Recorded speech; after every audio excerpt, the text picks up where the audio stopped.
ahora sí estamos llegando a nuestra hora de personal, ¿ya? Personal social. Y vamos a continuar con las culturas preincas, ¿verdad? De lo que hemos venido hablando. Ya hemos visto el otro día la cultura chavín. Ahora entonces vamos a hablar de la cultura paracas. ¿Dónde se ubica esta cultura? Esta cultura dice se desarrolló en los valles de Chincha, Pisco e Ica, que quedan al sur de Lima. Se caracterizó esta cultura porque rendían culto siempre a los muertos, ¿no? Para ellos eran su acto ceremonial que hacían, ellos rendían mucho culto a sus muertos. La historia de Paracas fue dividida en dos partes, dice, ¿no? Todo lo que ocurrió en la cultura Paracas se dividió en dos partes. ¿Gracias a quién? Gracias al científico Julio Cetello, ¿no? Él fue uno de los que estudiaron esta teoría y la partió en dos formas, dice, los Paracas cavernas y los Paracas necrópolis. ¿Por qué dividió de esta forma él a esta cultura? De acuerdo a la forma en que enterraban a sus muertos, ¿no?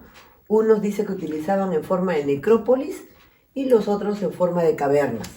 Entonces, ellos enterraban a sus muertos, los envolvían en muchos mantos, dice, muchos mantos de lana o también de algodón, ¿no? Que tenían, eso sí, más bien ellos se han dedicado a hacer pura textilería. Son famosos en cuanto a la textilería y han elaborado tantos mantos que son muy hermosos y de diferentes colores, ¿no? Y con esto ellos los usaban para envolver a sus muertos. Realizaron también trepanaciones craneanas, como la que vemos aquí, ¿ya? Ellos fueron los primeros que se dedicaron a la medicina en la época preinca, ¿no? Trataban de hacer unas especie de, ¿cómo se llama? De una operación que hacían en el cerebro, en el cráneo, ¿no? ¿Para qué? Para que dice que ellos tenían la idea de que sacaban un pedacito de hueso de ahí que estaba dañado para poder luego hacer como especie de una forma de que el hueso nuevamente se vuelve a integrar y que si alguna persona tenía un golpe o una fractura en el cráneo, ellos lo solucionaban de esta manera. Realmente los Paracas se ha notado de que ellos muchos se dedicaron a hacer este tipo de operaciones. Y también se nota que de acuerdo a los restos que han encontrado de estos mantos, de estas momias, se han encontrado momias donde han habido personas que han tenido este tipo de operaciones. O sea que ellas se han regenerado en el cráneo con este tipo de operaciones. O sea, han podido vivir más. Imagínense, ninguna otra cultura tocó parte de medicina como lo han hecho los Paracas. ¿Ya? Estas eran las trepanaciones craneanas. ¿Con qué fin se hacían? Para tratar de extraer un pedacito de hueso que tenían ahí al interior, ¿no? Y para poder aplicarlo. También dice que ellos lo tomaban como una cosa ritual para demostrar la condición de riqueza. Todas las personas que les hacían este tipo de operación se demostraba que eran de la alta dinastía, por decir, de la alta dinastía en ese tiempo, ¿ya? Entonces, realizaban estas trepanaciones y ellos fueron grandes, dice, ingenios en cuanto a la pesca, en cuanto a la caza, recolección de frutos y cultivo de sus valles. Los valles que ellos tenían, ninguno era desértico, ¿no?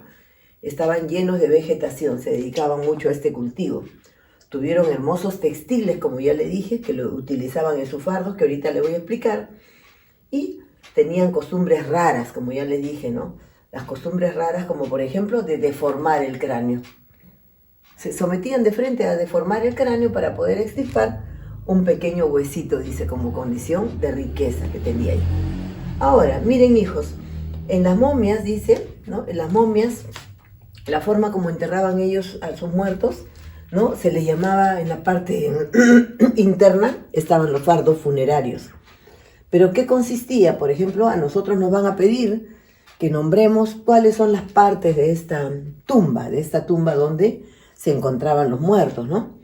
Esta parte de acá era la entrada, que era como especie de dos muros, ¿no? de ladrillos de fierro que estaban en la parte superior, y eso permitía la entrada hacia la tumba, ¿no?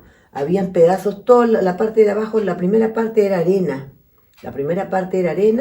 y de ahí venía la tumba larga. Aquí estaban las graditas por donde ingresaban a la tumba.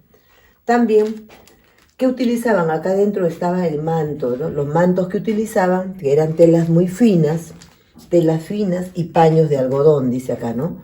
Telas finas y paños de algodón con lo que ellos se envolvían, el fardo, ¿no? Acá adentro está la momia, ¿no? Y esta parte de abajo donde se sentaba acá donde se sentaba la momia, se llamaban cestos también, ¿no? Eran cestos que ahí eran donde colocaban al muerto, cestos. Y la parte de abajo era el área rocosa, una área como especie de piedra, en donde para que no se muevan o no se llene de agua o lo que sea, buscaban un espacio que sea rocoso al fondo, ¿no?